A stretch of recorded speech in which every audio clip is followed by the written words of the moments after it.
All right, good evening, everybody, and welcome to Bethel Local School Board's April 12th, 2021 Board of Education meeting. Brennan, could you call the roll, please? Mr. King? Here. Ms. Reed? Present. Ms. Sebastian? Here. Mr. Elam? Here. Ms. Mansfield? Here. Excellent. Would you all please rise and say the pledge?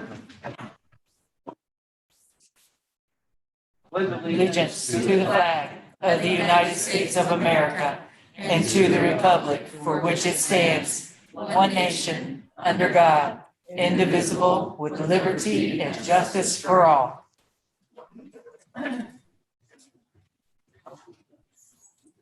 Thank you. Next would be any additions to the agenda. We have 4 that are listed there from the original posting. And that's going to be item M, N, O, and F under the superintendent item. Does anybody have any other additions to the agenda? All right. Next will be hearing of the public regarding agenda items. Does anybody have any questions about the agenda? Any online? I do not.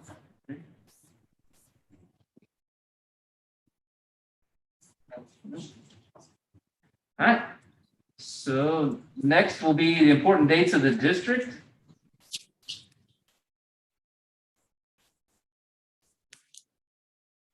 Obviously, there in the beginning was earlier we had a facilities committee meeting, and then now is our board of education meeting. We do have notice for a special meeting for April 13th at the ESC with regards to negotiations. And we have wonderful items on the dates there. It's wonderful for us to be hosting the high school and middle school musicals here at the school again, as well as on May 1st of prom, which we were not able to do last year. So I'm very excited that we're able to continue move back into things that we're familiar with. May 4th, the regular Board of Education work session. The 8th grade farewell dance on the 7th. Mike was there. Listen to me. On May 7th. The 10th, we'll have a facilities meeting. As we discussed in the facilities committee meeting, that's going to be a prime time day to come to Bethel Hall at 6 p.m. to meet with the facilities committee and the architect Carmen Miller, with regards to picking out the facade for the new K-5 facility and roofing, multiple things for people to see so we can make some decisions. More to come for Mr. First to go through the meeting. But if you just tuned in to hear this, at least I captured that. Senior awards, sports awards, May 29th, graduation, and May 27th being the last day for students. Wonderful. Does anybody have anything else that needs to be placed on this calendar? Hearing none, let's move on. Next up is administrative reports. I'll turn it over to Mr. Perks. I have a couple of individuals that will be joining us this evening, one in person and one via Zoom. I've asked Mr. Perez, our technology director, to provide a brief update on the network infrastructure upgrade that will take place here at Bethel Local Schools this summer. The idea behind the network infrastructure upgrade is to improve the wiring and the essentially the guts of the building to allow us to continue to proceed with future work that will take place next Christmas break to provide additional access points to the district, upgraded switches, wiring racks, etc., so that our network can catch up to speed, so to speak, with the number of devices that we have in the district and some of the issues that we experience with connectivity and just overall usage and user friendliness of our current system. So Mr. Perez is here this evening to give an update to the board on that infrastructure upgrade. When he's finished, I have Mr. Jay Borchers, our curriculum director, joining us via Zoom. He's also going to give a brief update in regards to some of the programming upgrades that we've done this school year and kind of talk a little bit about how that's impacted student learning and student achievement. I've asked each one of them to probably speak for about 10 minutes. So without further ado, I'll turn it over to Mr. Perez. So with our network here at Bethel, we currently have 23 AMR network switches. We have 2 fiber aggregates. Between the 2 fiber aggregates, only one of them is connected. The job of the fiber aggregate is to send a link to each of our closets, as we have stationed throughout the campus. We have 50 ruckus access points. The elementary and middle school cabling has Cat 6 or Cat 5 wiring in it. Hasn't been upgraded since 1997, I believe is the last document that I have. The standard is to have Cat 6 in the walls. Soon it'll be Cat 6A. Recommendation to have Cat 6A to all of our access points, which we do currently here in the high school for the short number that we have. The max speed for Cat 6 is 1 gig a second. Max speed for Cat 6A is 10 gigs all the way throughout. With Cat 6 wiring, if the cabling length is under 50 feet, you can produce 10 megs per second, which we're trying to do with our elementary building project, but that's another day. The district pays for 500 megs per second. Our cabling in the middle school and elementary is only able to produce 100 megs per second. So we don't really get the full bang for our buck. Bandwidth, devices struggle to connect and stay connected throughout the building. That also has to do with the lack of coverage from our access points. The current cabling on the picture, the gray cabling is the Cat 5 cabling, where you can see they're all connected in the back of there. That's what the patch panel is. Every single room other than the high school, we have Cat 5 going to the back of our panels and then Cat 6 coming out of the front. That causes latency issues. Latency equals waiting. So waiting to get to Google Docs or waiting to get to EdSite to teach your kids or iReady or testing issues, things of that nature. So if you can kind of think about it, Cat 5 cabling, when you pair the 2 to Cat 6, you can think of it as like a 5-lane highway turning into a 1-lane highway. You can imagine that congestion that it causes. It's essentially what we're doing here on a day-to-day basis. So we just need to upgrade, really is what that boils down to being. Our current switch configuration, which is the next slide. We have 23 48 ports. As I said, 16 of those are PoE, which is power over Ethernet. That's how we power our phones, our access points, our cameras, things of that nature. We have quite a bit of those and we're constantly growing. So we're running out of room on those 16 switches that provide PoE. Our 23 switches are, all of them are next to full. So we're really running out of room. The fuller your switches, the slower it operates. Anything that you max out over time for extended periods of time start to get wear and tear, kind of like a car if you drive it at its max speed the entire time. It's not going to last you very long, right? So that's kind of the gist on our switches and why we're upgrading them. Since I've worked here, we've only ran 1 fiber aggregate, and that works and it's fine and all, but it's ideal to have 2, just in case one of them goes down, you still have a redundant link, so you can still have internet. Currently, our DMARC is in the wrong location. The DMARC is where the internet comes into the building. Currently comes into the building in our middle school office and runs all the way to the tech closet by the nurses clinic. And then it connects to Meta Solutions over an Ethernet cable. So we don't really even see true fiber coming into the building. I've gotten with, do the cabling project we're doing, we're going to move that to the middle school office, connect it to our fiber aggregate so we can see true fiber speeds and see the true connection of what we've been paying for all this time. Fiber aggregate, if you think about it, it's kind of like a router, your modem at home, how you get your internet. It's essentially the same thing. We're kind of using it, but defeating the purpose at the same time, not having the DMARC in the same location. And on the next slide, our current access point configuration, we have 50 Ruckus access points, 4 R7 pins, which we bought to station out in the modulars. So I have 4 access points in the modulars. And those aren't very big. So if you kind of can think about it, we have 50 for the entire district. 46 of those is stationed throughout our main campus, 4 of them in the modulars. 1 in the weight room, 1 in the bus garage. So that takes us down to 44 throughout the main campus, which that's just not enough. 23 R700. A lot of our access points are stationed in hallways. Our target audience is inside of the classroom. So trying to penetrate concrete, windows, glass, drywall, et cetera. That kind of stuff, it really depletes our signals and our devices can't really connect. So we really want to see an access point in every classroom, or kind of like a checkerboard location, where you have one on one side, one on like a diagonal room, and so on. The recommendation that I made is an access point in each classroom. We currently have access points all throughout the high school stationed on I-beams, and the signal projects outward and then out like an umbrella. So hitting that metal right when you're coming out, it just depletes the signal.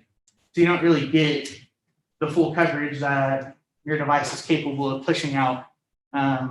So that's all on the game plan to change and fix and engineer properly. So go on to the next slide. As I said, wrong locations. There's access points in our closets in our classrooms. We really want those on our ceilings so they can project outward, and we're not trying to push through wood and other things. Again, depleting the signal defeats the purpose. Our access points are overworked. At any given time, I can log in, and if all the students are using them, I can see 60, 70, 80 devices on one access point. You really want to have about 30 to 35 per access point. So, I mean, prime example of overworking our technology. If you ask me, I think it works pretty good for the amount that we use it. But there's just not enough coverage. In our building, I'd recommend about 115 to 125 access points to cover appropriately. And our current topology, which is how all of the devices connect, is in a star/bus. A star being that every device connects back to a switch, which manages how it receives its internet. The bus topology comes into play where we see the one fiber aggregate going to each closet, and then it connects, each switch connects to one another. That's bad because if one switch goes out in that link, that whole closet goes out. We have 2 fiber aggregates, we can run 2 links, and I'm sure you can see where this is going. You get redundancy when switch goes out, you still have a link still run. So that's kind of the way that we're trying to gear everything. We're trying to lower our latency, increase our speeds, and get all of our technology in the correct line. Our future infrastructure, instead of having Meraki, which are lower end switches, we're going to go Amber Network, we're going to go Cisco Meraki, which Cisco is leading brand. They're the guys you want. Meraki is their education brand. It tends to be a little bit cheaper. Same product, just for educational use, so it's a little bit more friendly in that aspect. We're going to put in 33 Meraki switches. That'll help us with scalability as we continue to grow as a district. So we're not running into the trying to figure out how we're going to power our phones, our access points. Everything will be able to connect. Everything will be good. We'll have 2 24-port Meraki PoE switches, or that's supposed to say fiber aggregate switches. I don't know, 2 PoE switches. One will go out in the press box, and one will go to the bus garage. We have cameras, things of that nature out there that we want to power and get connectivity to. The 2 16-port fiber aggregates will be used to create our redundant links, give our district the bandwidth that we pay for. We'll have a total of 117 new access points. The MR56s will go in like the gyms. One will go in the media center, high density areas. These are the kind of access points you would see in a football stadium. So you have a lot of people trying to connect to it, high density. We shouldn't have any problems with them. The MR46s we're going to place in the classrooms, get those put in the classrooms, and it should really increase our signal. We're going to use a point-to-point connection to connect our main building to the press box, and that'll allow us to have a more reliable stream for our NFHS network that we adopted this year and other things that need to happen in the press box. It's like an invisible fiber line, if you will. It connects one building to another. It can go up to 10 miles. It's pretty impressive technology. We'll have one MR86 that'll mount on our building. Then we'll have 4 MR76s. 2 will be the link for the fiber. The other 2 will be wireless. So we'll be able to do card sales at our football games and soccer games and things of that nature. Something that I've been asked to get going for the district since I've started here. So I think our community will be happy to see that. With our future infrastructure, the next slide. Kind of talk a little bit more about our point-to-point connection, Cat6A cabling to all of our classrooms, Cat6A to all of our access points. It's really just going to provide the bandwidth and allow the throughput that all of our devices need to be successful in the day-to-day operation. Go on to the next slide. With our new switch configuration, this head will have 33 48-port PoE switches. Well, we already have it all mapped out on where we would like everything to go. We have it all, we got some demos from Cisco and we worked through our configuration. We have it all ready to go. It's literally just getting the equipment, configuring it, and plugging it in. So we're kind of ahead of the curve. We wanted to get it all done this summer, but we weren't unfortunately able to do that. So this winter, when we get our devices, there'll be very minimal downtime. We'll be able to just drop and roll, which will be kind of nice. Everything will be configured, and we have, like I said, we have documentation on what we're doing, how we're doing it. So the next guy will be able to walk in, read it, and see what's going on, and understand what we've done. So it's essentially a 2-phase project. The first phase will be wiring. correct. And then the second phase will include All of the switches and access points. So this summer we'll do all the wiring because it's kind of invasive. We got to be in classrooms, tear ceilings apart, and things of that nature. So we just want to stay out of the students and teachers' way, get that done over the summer. And then this winter, we can deal with our tech closets every winter break. So we'll have a little bit of downtime over each break, but it won't be much. So the new access points, as I said, we'll have 102 placed in classrooms. 15 of them will be placed throughout the district in large areas to improve connectivity. We'll have the 4 for point-to-point connections, the 5 total. All access points are Wi-Fi 6, which is the latest standard. So as we continue to buy new technology, we won't run into compatibility issues with technology. Wi-Fi 6 is backwards compatible, so it'll still operate with all of our legacy devices. I'm ready for the next slide. Our future topology will be a spine and leaf. We'll have our 2 fiber aggregates. Each one will send their own link to the tech closet, and then each switch will interconnect with one another to give us our redundancy. So that's the topology that we chose to go with. It'll increase our throughput. It'll allow our devices to connect, and we shouldn't have any issues. We tested a small one out when we had our demos, and we did it in our office, and our office was great, but we didn't have enough to do it in other places to kind of do a load test. So I don't really see any issues with this. And then in our conclusion, all switches and all access points come with a 3-year cloud license. Our cloud license dashboard will help us with troubleshooting. It'll kind of show us some analytics and things of that nature. We can actually configure all of our devices through this dashboard instead of getting in each individual one through a command line interface. The cloud licenses are used to manage the devices. Doing this overhaul will provide everybody with a stable connection, which is, I think, what we really want. Get rid of dead zones in classrooms. It'll improve testing, which I think is probably the biggest thing for everybody is running into issues with testing. So it should be a very big upgrade for the district. Are there any questions? I think I have the opposite problem at my house where my internet is so slow that all my devices are faster. So, Kind of where we're at here. So I have a couple questions. So one is, you said you have 2 boxes today and only one of them's hooked up. Does it fail on a regular basis or? Every now and then, we just have to go to the tech closet and switch out the ports and it fixes it. But yes, we do have some failure where 2 or 3 of our closets will go down. It's very rare. It's probably happened maybe 5 times since I've worked here in 3 years. So not very often. And then what happens at the end of the 3-year license that's included? We upgrade. We could have bought a 5-year or a 10-year license, but that would have doubled or tripled the price that we're paying. So to keep the project within our budget, we decided to go with the 3-year pricing or the budget. So at the end of that, we just have to get a new. Correct. Well, we don't have to. It's just it'll help whoever's here with troubleshooting. The dashboard is just a place to consolidate everything. You can use it how we use it now, where we just go to each device and mainline in to see what's going on with it.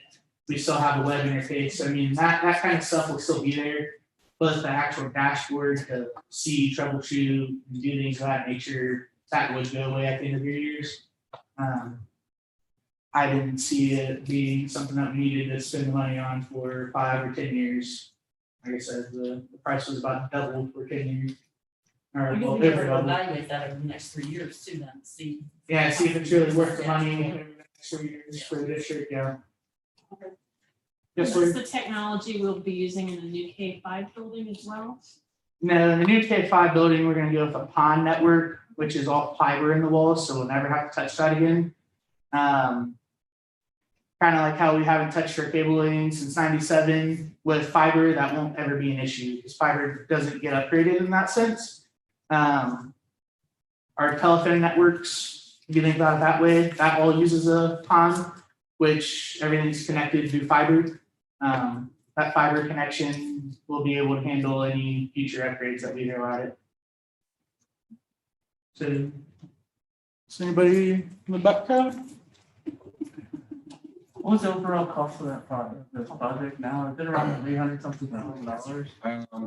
Like First- 374. Yeah, the first phase of the project is the cabling this summer. I think we were looking at probably 88,000. 88. And then we were waiting to get our E-rate funding, which is government dollars to help with these kind of projects. Do the second phase, because that'll pay for a good portion of it. I think our E-rate percentage was 60%. 60% of it. So So in total, out of our pocket, we'll pay about 173,000, right around that number. out of the 350,000. Excellent. Perfect timing. It's great for our community to get benefits of 60% match rate for something we're doing. Excellent. Any other questions for Mr. Perez? Thank you, Brian, for being here this evening, presenting. I'm going to tell you the same thing I tell all of our guests. You're free to stay the whole meeting, or you can leave. I suggest you get out while you can. I believe I'm up for renewal, so I'm. Oh, you're gonna stay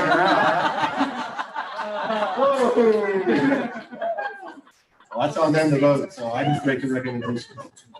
That's a good one, though. All right. That's the best response I heard. Yeah, I agree. Very, very witty. All right, Mr. Borchers, you're on the docket next to give an update to the board and some of our staff that are here this evening on some of the things and items that you've been working on with the staff throughout the year and the administration on some of the curriculum changes and updates that we've done. Floor is yours, Mr. Borchers. Well, thank you and good evening, everyone. Yeah, just wanted to give an update on especially the literacy adoption that we did this year, or that we're continuing to work through, and also on iReady. To start, if you remember, we adopted 3 kind of new literacy components that work together from K up to 8th grade, and they really work together to kind of move forward what we're doing. The first thing I wanted to do, though, was thank all the teachers for the hard work that's been put in. I'll tell you what, we met with a kindergarten team from another school district last week, and they asked us they said, so you did all 3 of these programs at the same time in kindergarten? And they looked at us like we were a little crazy because it has been a lot of work, but that work's been done by the teachers. A lot of studying and working through just figuring out what we're doing, working through the best practice with kids and trying to make sure what we're doing with kids is the best possible. So that's the first thing I would say is it's just been through a tough year already, a lot of work from our teachers, which is really appreciated. If you remember, we had a Haggerty program that we're doing in K1. It's to cover phonemic awareness and to help students, and that's really sound-based. And it filled a big gap that we weren't necessarily addressing before. I would say that that's definitely our teacher's favorite piece. It's very straightforward, and I think the teachers and kids really enjoy it. So that's going very well. And then Foundations is K2, and that covers phonics. Again, previous to this, we had some grade levels or teachers doing Foundations, but it wasn't consistent K2. And now every classroom is working through Foundations. I think that's going really well, but things like Haggerty and Foundations will take a little time to see the results as well, especially considering this year we've had some students that have been out of school, and also it's just been kind of a wicked year in terms of the focus of students in school, and there's been a lot going on outside of the classroom, if that makes sense. So those 2 things have worked together in K2 to really build the decoding side or the learning to read side of reading. The other piece is Wit and Wisdom, which is K8, and that really builds the thinking side or the language comprehension, reading comprehension side of things. And I would say that some comments from teachers have been that they've really seen some growth with students in their ability to think through things logically and to really think through what's going on in maybe a story or an informational text. And also they've seen great strides in their writing. Now, I will say that, especially with Wit and Wisdom, it hasn't come without its challenges. I think Foundations and Haggerty have gone pretty smoothly, and they're pretty straightforward programs in K2. But Wit and Wisdom is an hour and a half a day in the language arts classroom, and it is a different way of teaching than we maybe have been used to, and it has come with some definite growth opportunities. So what we have done through the year is try to figure out, okay, how are things going? How is it working with the students? And where can we support teachers and students in the classroom? And also, where can we grow as professionals and have more time to look at this and make sure we know how it works. So 2 things we've done as the year has pushed on is we have a teacher work group, so a group of teachers and that are using Wit and Wisdom, but also working to support Wit and Wisdom instructionally. And they have, for instance, met with a representative from Wit and Wisdom to try to find some support pieces that can help out. They have also worked with a teacher who actually works for Wit and Wisdom, and she teaches online and trying to get some feedback there. And then specifically in kindergarten last week, we worked with, like I was saying, another school district, and they've been doing Wit and Wisdom for about 4 to 5 years, and they were able to give us some feedback on how we, some things we could try out, some things that worked well, some things that they needed to adjust. So just really a lot of learning that's been going on and pushing forward. But I think overall, we're starting to see really good things with kids, but we're still also figuring out how we can best work through it. The other piece that we're working on, and we have a second work group that is that actually worked on the PD day last week and has met a few other times, is for intervention or supporting students that are struggling with the core curriculum. We would call that tier 2 or tier 3. And we're trying to find a more defined system that we can use to say, okay, when a student's struggling here, what do we do? When a student's struggling with this concept, what should we do? And trying to make what are called decision rules, trying to give some more direction for teachers to know where to go there. And then also to make sure we have the right materials and the right support staff to support students that might need extra time or different materials or that kind of thing. So really trying to make sure that's consistent from classroom to classroom and grade to grade, so that no matter where a kid is, that they're getting the same supports and curriculum throughout. One last piece that I think has been pretty exciting in K2, it bridges foundations and wisdom, and that's called Geodes. Geodes are decodable readers that students have been working through, and they really allow students to apply the phonics skills that they are learning. And it goes right along with the topics that are in wisdom. So it's, I think teachers are generally enjoying those, and students are too. But all of this, as you guys know, change is difficult, and so it's going to be a continued process to work through and make sure that we're supporting our students and our teachers, but also that we're learning and growing as much as possible. I would say that the goal is a 3 to 5 year plan of being in a great place with this, and that takes time. If it's up to me or anyone else, we'd love to be there tomorrow, but true change really takes some time. So I would say it's been a collaborative process and a good process to work through, and we've tried to take the input of teachers and really allow that to push us forward and make sure we have the right things in place. So with that piece, I'm also going to talk about iReady and some of the data we're seeing coming from students this year. But before I do that, are there any questions about that part of things, about the literacy curriculum that we've implemented this year?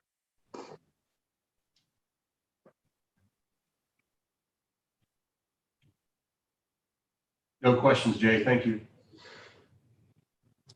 Okay, so I'm going to share my screen and show you straight through iReady. So this is an assessment system in reading and math in K-8, and it will allow us to assess students beginning, middle, and end of the year. And then we can look at things like how our students are doing, their growth in those two subjects. It helps us see a little, with a little more detail than, for instance, state assessments about how students are doing through the year. In addition, it will break down how kids are doing into different areas in reading and math. So it's what we call a screener. It gives us pretty quick information about how students are doing. And I just wanted to show a few things. I'm looking at growth from the beginning to the middle of the year. So students took an assessment in January. And on average, our students were 73% of their way to the target for the end of the year across all K through 8 in reading. So you would be looking for 50% because it was halfway through the year, and we were sitting at around 73% of our way to the target. So that's really good news. But if you look at the breakdown, we have 40% of our students at that point in time had met the year growth goal. And then we had, a montage of percentages here in the middle. And then we also have a group of students that are lagging behind in their progress. And so it's really being able to sit down, look at this data and break that down and figure out what's going on in those situations.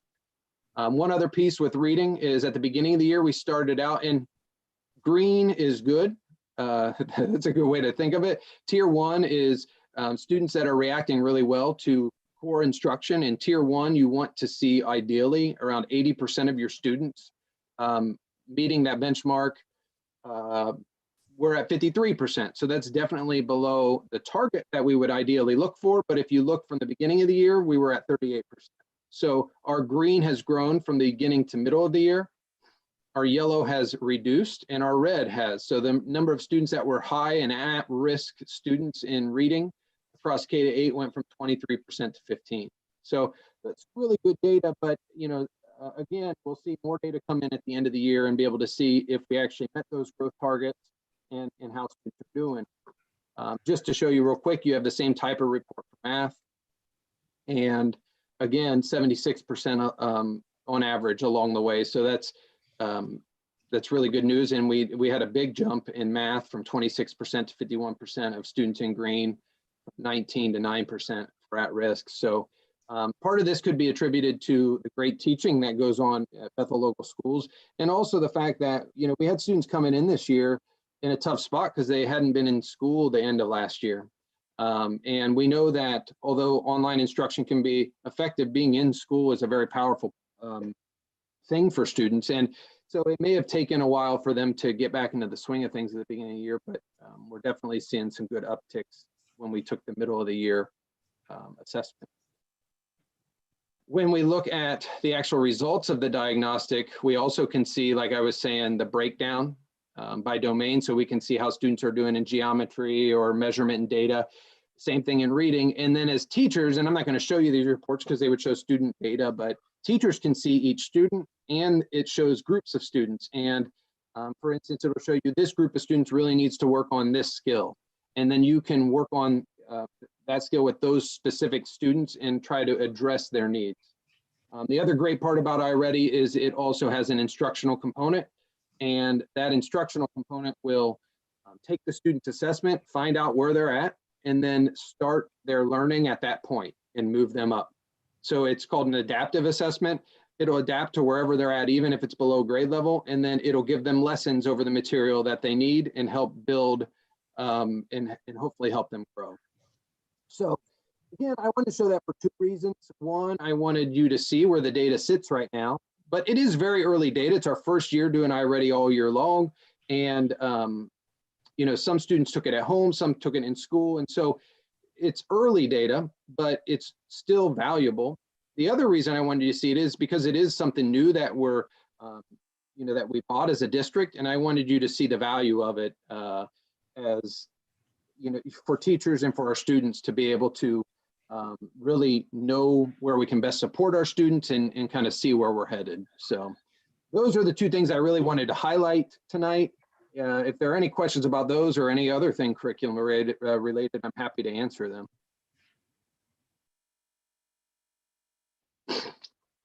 Jay, this is Jacob. Are we utilizing iReady as well in any of the K-5? Yes. So it depends on the grade level in terms of time in the day. You know, it's hard sometimes to put a student on a computer when you could work with them face to face. And so instruction wise, it might vary from grade level to grade level, and hopefully over time that'll become more consistent. But we are utilizing it in K-5. And you can even look at reports at the number of minutes kids are on it. And I would say that, again, some of the grade levels are a little lower than others, but that's for a variety of reasons. So I don't know if that answered your question. Yeah, I was just, I believe my daughters who are in elementary were utilizing it as something to do at home or after school as well. They could get on there and progress through the process for the teaching and learning lessons. Yeah, I'm glad you asked that, actually. That's a great point. So students can work on these in the evening at home. You have access through Clever, and also it's available all summer long. So students can continue at home and they have access to it. It will continue to use their data from the school year and just continue on their path. And it's all pretty self-paced. So that's a great asset at home during the summer to try to prevent some of the summer slide that can happen. Excellent. And I would just clarify on another point that you had. I know you, I heard you make this point a couple of times. I just want to say that we all agree with you. Our results are driven by excellent teaching from our teachers. Agreed. I'll say that that's a great thing to reiterate. To end, same way I started, is that the work teachers have put in this year to really start a brand new program amidst a lot of other things going on in the world. It has been heroic effort. So just a lot of hard work put in, and frankly, a lot of time put in school and at home in planning and trying to make sure they're doing the best thing for kids. So I would agree completely. Yeah, thank you. Thank you to all our teachers. Any other comments or questions for Jay?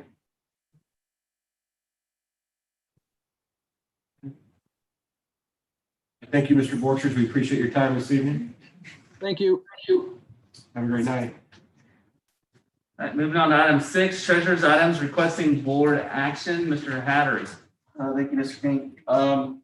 Nothing changed from last week, except I added 2 down at the bottom. Bus purchase. I got the right bus and dollar amount. This will be used, cost will be incurred by the permanent improvement fund. As you know, 2 of our buses were involved in accidents last month. One was totaled, so we lost the bus. So in order to get our fleet back to full capacity, we need to purchase another one. And then the other thing was we got some grant money for rattle science. And I believe it's going to be used for a middle school garden.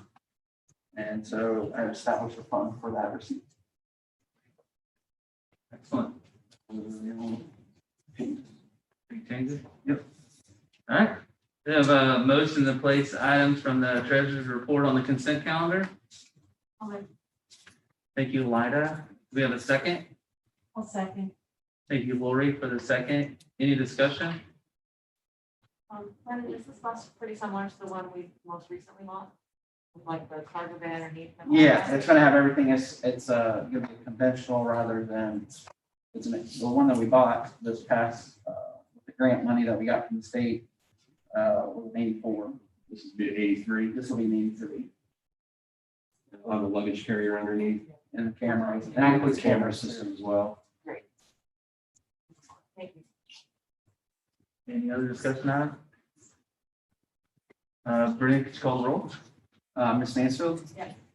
Ms. Sebastian? Yes. Ms. Reese? Yes. Mr. Elam? Yes. Mr. King? Yes. Excellent. So we have a motion to adopt the consent calendar with items from the treasurer's report. I'll move. Thank you, Mr. Elam. We have a second. I'll second. Thank you, Ms. Reese. Any discussion? And we found a little explanation on the appropriations. Can you just give a quick summary, Brendan, of? I know you said it in the last meeting, but just with community. 507 is related to the ESSER 2 funds that we're getting. Those are going to be used to pay for option C. This is related to COVID-related issues that you have to use the funds for. All the federal grants are related to budget increases from the state. District Activity Fund, that's related to baseball sub-account being submitted. Other locals related to another grant that we got, plus Miss Lindsay, high school art, is trying to spend the remaining grant funds that we had received in prior years. Clarification as well. I'm sorry, Julie. On that 507, that still isn't enough to cover this portion of option C, is it? No, it doesn't cover all. It covers the majority. I'm just gonna say thank you.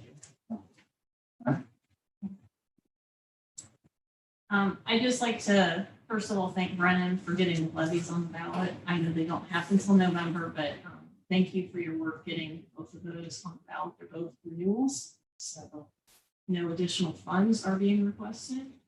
I'd also like to thank Paul Elliott and, Curtis Elliott and Robert Benham for continuing to provide services for our buses and for the farming the ground. We've had longstanding relationships with both, and they certainly saved our district funds and done excellent job for us. And the last thing I want to say is thanks to the 2 individuals, Athletic Boosters and DJ's Chill and Grill, for providing donations. Excellent. Thank you, Lori. Any other discussion items? Brandon, could you call the vote, please? Mr. Elam? Yes. Ms. Reese? Yes. Mr. King? Yeah. Ms. Sebastian? Yes. Ms. Mansfield? Any other information from the treasurer? None at this time. Thank you.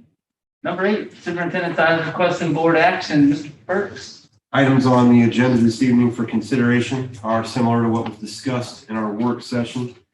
A through E are essentially contracts for certified classified staff, certified and classified administrators. Letter E is also the recommendation for continuing contracts for our instructional staff. Letter F is consideration of approval for our summer employment. That was an opportunity that we provided last summer to allow staff members, both certified and classified, to, if they so choose, work in the summer and help with our custodial and maintenance programs to clean the building for preparations for the following school year. So really excited to have a number of folks back for next year. Some of the folks that are on the list are returners, which is always good to see. And then we've also been able to add some new faces. So it's always good to have friendly faces around the building in the summer and people that you work with on a daily basis. And they've done a great job of taking tremendous pride in the buildings in the district. And hopefully the staff last summer coming back noticed a pretty significant difference in the cleanliness of the buildings, and we anticipate the same type of work being done this summer. So thank you to those folks for giving up their time and serving the district. So that was letter F. Letter G is the consideration and approval of some non-sport supplementals, and then also supplemental positions for fall and winter. These are mostly for athletics, head coaching positions. We'll have assistants on our next agenda, and then obviously some non-sport supplementals as well that are up for consideration. Letter H is approval of leaves of absences for FMLA leave purposes. See the three folks that are listed there. Letter I has to do with one that we do frequently with the Miami County Educational Service Center. Whenever we receive an updated substitute teacher list, we have to approve their substitute list in the district. Letter J is the change from Meta Solutions to WOCO, which is Western Ohio Computer Organization for our internet access service. We went out to bid and were able to receive internet access that was cheaper than what we're currently paying. WOCO is also a much smaller entity, and we're confident that we're going to receive much better customer service from them as well. Medeka consolidated about 7 ITs into Meta, and what's happened with that consolidation is some districts have become frustrated with some of the services that we received. So we had issues. We've had some issues in the last year with firewall. Brian can attest to it. Firewall issues, connectivity, and a lot of that, although it was our aging infrastructure that we're addressing, a lot of it was not on our end either. And so we're confident with the change from Meta to WOCO that it's going to fix some of those issues too, and also save the district some money. And if it doesn't, then it's on me. K is approval of student and parent handbooks for elementary, middle school, and high school. That's provided to you folks for consideration. Letter L, I sent an email out update to you guys as far as being able to review some of those Neola policy changes. It was on the board docs. Yes. Okay. Did you guys have any questions on that at all? It all looked like it was legal updates, normal changes. Correct. There wasn't any major. Actually correcting the poor grammar that they're providing us and the service they're providing. We've been working on that. So it's a work in progress. Letter M is an addition to our classified substitute drivers. So it's always nice to see additional people pick up certifications to be able to transport students, not only in our buses, but also the school vans that we added to our fleet this year. Letter N is one that we're also excited about. So not only have we been able to add our staff, both classified and certified, to help in the summer, we're also going to be able to add two of our students to our technology department that are going to serve as student workers this summer as well. So not only is it going to assist them with gaining some valuable skill set for those kiddos that are interested in going into something in this career field, but I think hopefully it was also a beneficial experience for them as well to go through kind of a formal interview process and sit down and answer interview questions and go through that whole process of interviewing and getting hired. And we're, it's always good to be able to have kids to be able to provide some skill set too in the summer as well. So we're excited to have those students. Letter O is the addition of a couple of staff members. They're not new faces. They're just going to be joining Bethel Local Schools staff. So previously, Mrs. Karen Dirks had served as a special ed teacher at Bethel High School, but was employed by the ESC. When the position came available, she made the choice voluntarily that she would like to kind of join our system. And since she was an outside ESC employee, she went through the process. Because she was the top candidate that was identified and was moving to that additional position that we've added for special education this year, we were able to open up a second position. Chase Goulet, Mr. G, as he's known to the elementary kiddos, is going to fill that role. And he's been working in the elementary mostly as a classroom aide for probably last year, a little bit more. 2. Okay. So I wasn't sure if he started right away at the beginning of the year last year. I thought he came on board a little later, but he's been in the district for a while. And so we're excited to be able to have him to our staff as well. So some resumes are attached there also. Those are the items that are on the agenda this evening for consideration. Thank you, sir. You're welcome. All right, motion to place these items from the superintendent's report on the consent calendar. Thank you, Mr. Elam. Do we have a second? I'll second. Thank you, Ms. Reed. Any discussion? Brennan, could you call the roll? Mr. Elam, Yes. Ms. Reese, Yes.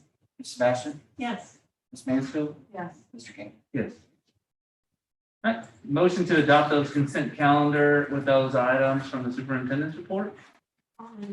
Thank you, Ms. Sebastian. Do we have a second? I'll second. Thank you, Ms. Mansfield. Took me a minute there to like roll that through all the names, so thank you. Any discussion? Yes. One question. Sorry, I didn't say it fast enough before. The van driver, we didn't talk about this at the work session. Yeah. Is that from the list of salaries that we had determined previously? When we talked about substitutes? And what is a substitute? Okay, so a substitute van driver would be for the transportation of a student with disabilities. If the traditional driver could not be at work that day, they would essentially serve as a sub van driver, similar to what your substitute teacher would serve in a classroom or your substitute bus driver would serve on a bus. As far as the salary, Brennan can correct me if I'm wrong, but I believe that was proposed on a previous agenda that was pulled off for consideration. So that is the only hourly rate that's established. I think we had talked about those at one time. I just didn't remember what substitute van driver. Is that correct, Brennan? Thank you. You're welcome. I'd like to highlight Mrs. Oki, Mr. Nicodemus, and Mr. Steinke for being moved to a continuing contract. So I think that is pretty exciting for that to occur. It's a big milestone, I would think, in the teaching career, going from continuous yearly contract to the continuous. Some of them, I believe, are well overdue, so I'm glad that they're finally moving to this point. Yeah. Since Brian's here, I'd just like to thank you for hiring a couple of student workers and going through the interview process. And thanks to all the students who applied. I think, did you have 3 students from the MBCTC program? We have 3 from the CTC and 1 from here. And So on I'm campus. really excited to see us partnering with the MBCTC and just seeing students in the summer work program and some of our teaching staff. I'm really excited about that. So thank you, Brian, for your work. Not a problem. Anything else? Brandon, could you call that vote, please? Ms. Sebastian, Yes. Ms. Mansfield, Yes. Ms. Reese, Yes. Mr. King, Yes. Mr. Elam. Excellent. Any other information from the superintendent? No, sir. All right. Moving on to board items. First up, as Brennan is leaving us, we will establish an intern treasurer effective May 1st. But we'll also have I said that wrong. We're starting an initial contract on the 14th and it'll be effective the 14th all the way through, but they'll actually take the role when Brennan leaves on the 1st of May. Did I get that right, Roy? We will have interim services between April 14th and the end of the month to transition. Brendan's going to have to help in that time. And I think his last day is the 16th. And then, yes, he will. Rob Wanamaker is actually on our Zoom call. Rob, do you want to say a few words or we'll be our interim treasurer beginning May 1st? You're on mute, sir.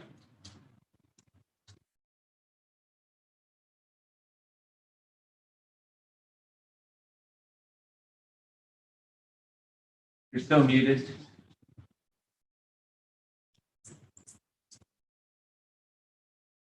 Try again.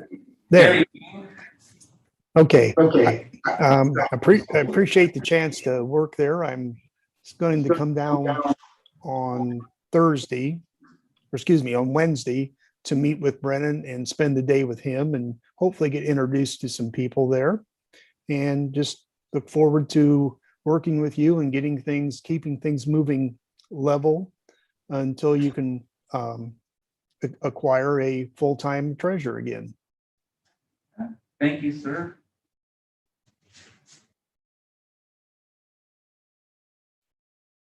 All right. Do we have a motion to approve the agreement for the Shared Resource Center for intern treasurer service beginning April 14th and name Robert Wanamaker as interim treasurer beginning May 1st, 2021? Thank you, Ms. Mansfield. Do we have a second? I'll second. Thank you, Ms. Reese. Do we have any discussion? I would like to thank Ms. Sebastian for all her work in working through the contracts and meeting Mr. Wanamaker and the team to set this up so we can continue to be successful. Brennan, could you call the vote, please? Ms. Mansfield, Yes. Ms. Reese, Yes. Mr. King, Yes. Ms. Sebastian, Abstain. Mr. Young. Yes. All right. Well, welcome aboard, Mr. Wanamaker. This is the wild ride. You're going to meet some really awesome people. So.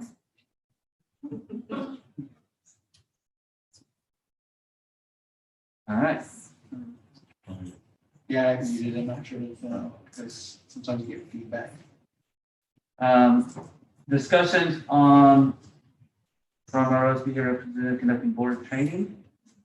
James. Yes, pursuant to the superintendent's email of last week, we contacted Ohio School Board Association, Ms. Cheryl Ryan, with concerning some assistance for us over a number of items, such as the length of our meetings, new treasurer transition, and overall best meeting practices and dynamics and so forth. And we had a short discussion, got a price, and got a length. She gave us a length of 6 hours at $1,800. That's a full day, and 3 hours, which is the standard length, at $900. And we suggest the standard length as it will widen our ability to all meet and find dates that we can meet together, perhaps in an evening rather than on a weekend or in the summer. So we need to have that quite a bit sooner than that. So again, she suggested that we get 3 dates, send them to her, and she'll get back with us then on a meeting date for that. Are we looking to do this between now and the end of May? We hope so. Okay. And does it matter daytime or nighttime or? I don't believe so. It can be, as long as we have 3 days. See if they have one that will work for all of us, we'll be in good shape. Do you need us to kind of send you the dates or that possibly we're available, or you just want to try and pull out calendars right now? Well, I don't know that it'd be a good idea to do it now. Okay. Is this something for the superintendent and treasurer to attend, or is this just for board members? I'm okay either way, I guess I'm just asking. I think it can be either way as well. Okay. All right. Well, I appreciate you looking into that for the next steps, and then we'll work on coordinating some dates to send forward for that. I would also, we move to the facilities is move Mr. Hattery from the facilities committee as he's leaving, and appoint Mr. Wanamaker to the Facilities Committee effective 1 May. Hit all those benchmarks? Okay.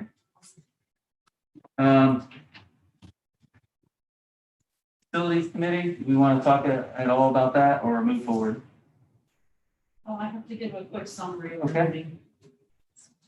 So we're required, because it's a board appointed, that we give a little summary of what happens in the facilities meeting.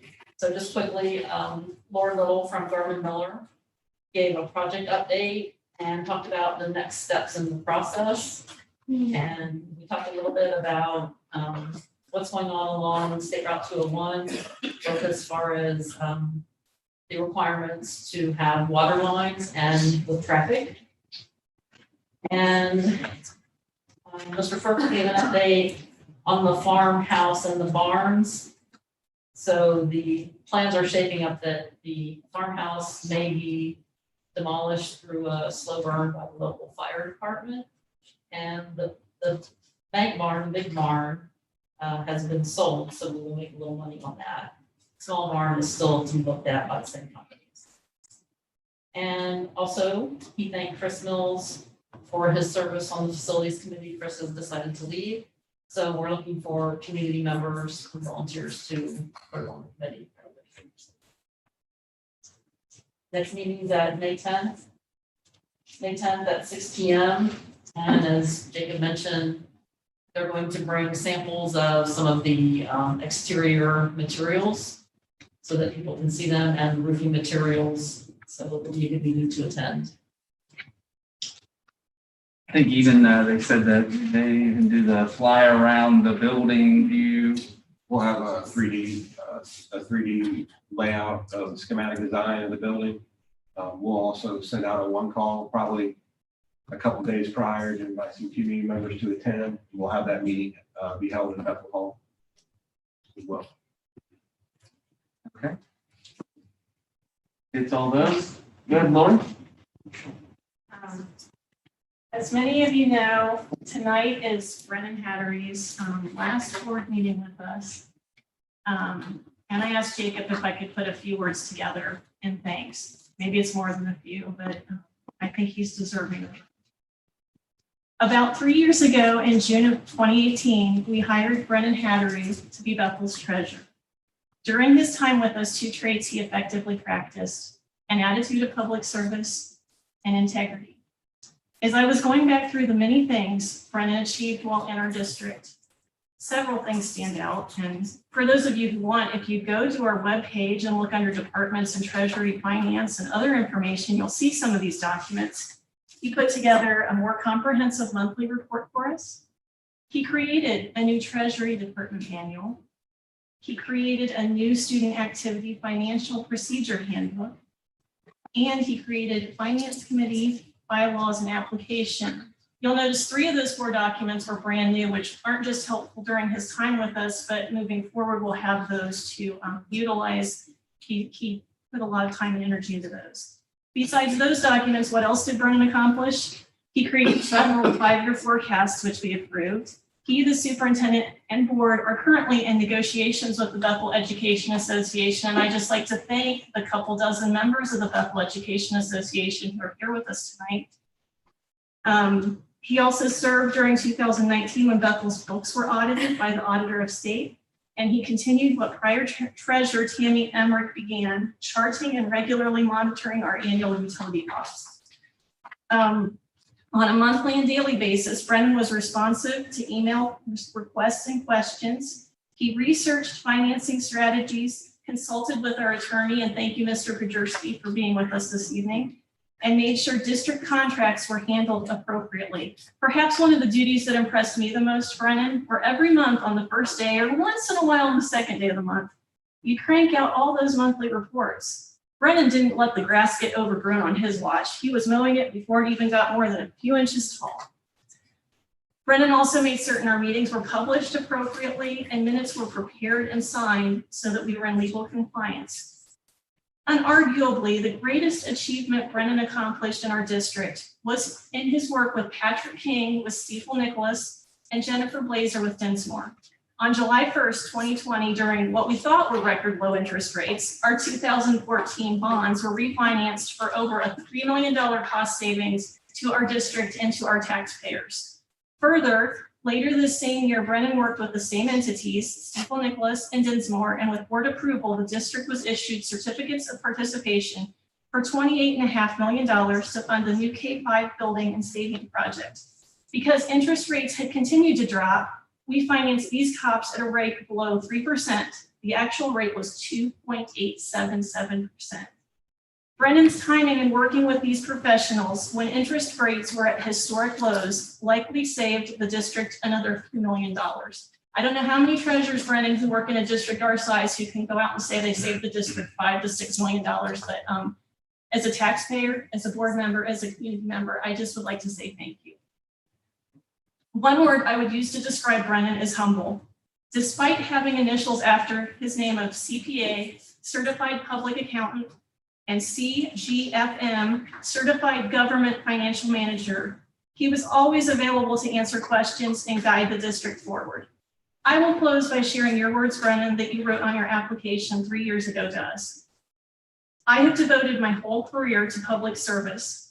My passion is to become part of a school district where I have the ability guiding the school district into the best situations possible to help them strive and serve the students and community. Thank you, Brennan, from all of us on the board and community for serving Bethel local schools.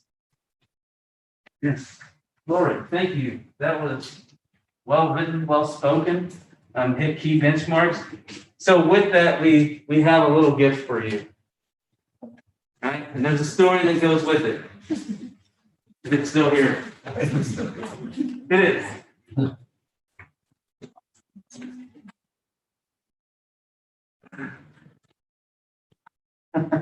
So that would give you a little gift. So I went over to the barn, the one that's getting torn down, because we were able to get those certificates so that we could actually build a new school. And I took a piece of wood out of the barn and sanded it. I'll send you a picture. I even got Mr. Elam sanding this thing. And then he picked your stain, and I just threw it all. And so we kind of put it together, noting our great times, right? Supporting Bethel athletics, and this sweet old club with a wooden shaft here. And it is a Johnny Revolta 6-iron. So you always had a 6 when you were here, making sure that the finances were taken care of. And so we thought we'd let you take a piece of our tradition of Bethel schools with you in this piece of wood. So, and then we all sign it. All right.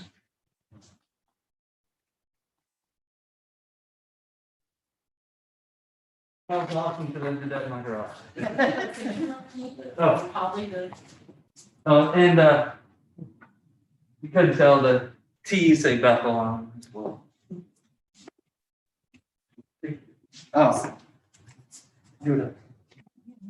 I need to take it. Oh.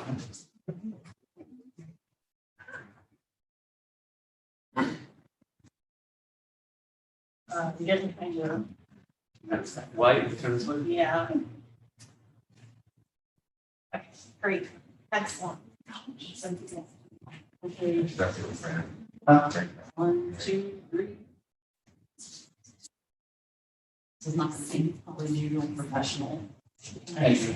You can digitize it. Yeah. Yes. I use that program. Enhance.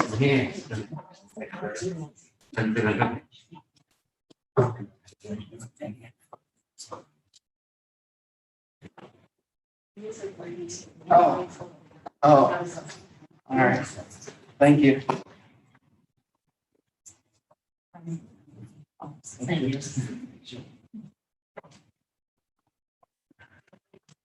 All right. Next does anybody have anything else on their board? I just briefly wanted to make sure that people were aware that Miami Valley CPC inducted 8 Bethel students to the National Technical Honor Society on March 21st. That's pretty amazing. Out of 175 students in that population, 8 of them were Bethel students. That's amazing. That is, thank you.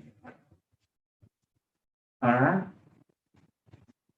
Next will be hearing of the BEA president.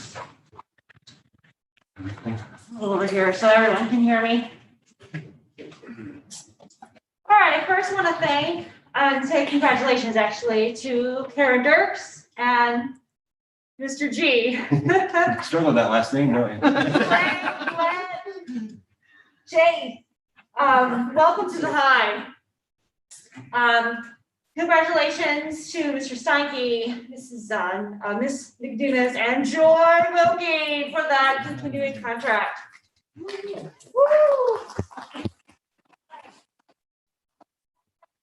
Congrats to Mara Lance on her retirement.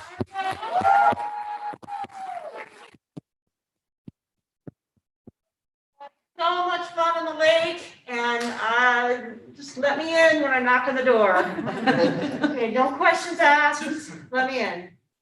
Okay, I went back and I looked at the video that Mr. Firks put together last year at this time, and I watched it again, and it still gave me chills. And I wrote down some of the phrases that I think are still very powerful today. We have band together, we are adjusting, we are adapting. Our bond remains strong.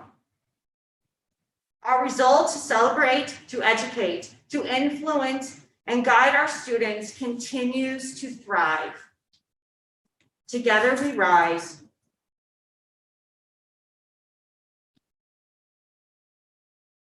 We are Bethel strong. Powerful words. I can tell you right now, 22 years of experience, this was the hardest year of my career. Yes. It's April. We're making it, we're surviving. Thank you. Thank you all for being here. I am proud to call you my colleagues. I am proud to call you part of my family. Thank you.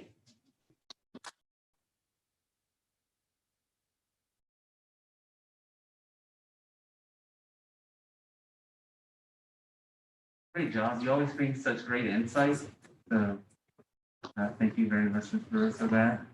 And I would say and echo the continued resolve that we've seen from our teachers and staff and students as they've navigated the unique waters that we faced over the end of last year through this going year has been unprecedented. And we truly appreciate all of our teachers and staff and everyone that has pitched in and have worked through these difficult times. And I would say the keynote as well, to follow back up with Mr. Firks, how he's led us through this, the plans that he was placed together, probably one of the best exits from last year when we had to stop in-person schools, to the plans that were put in place to allow for option A, right, in-person classroom, B, and then option C as well, that's still going strong.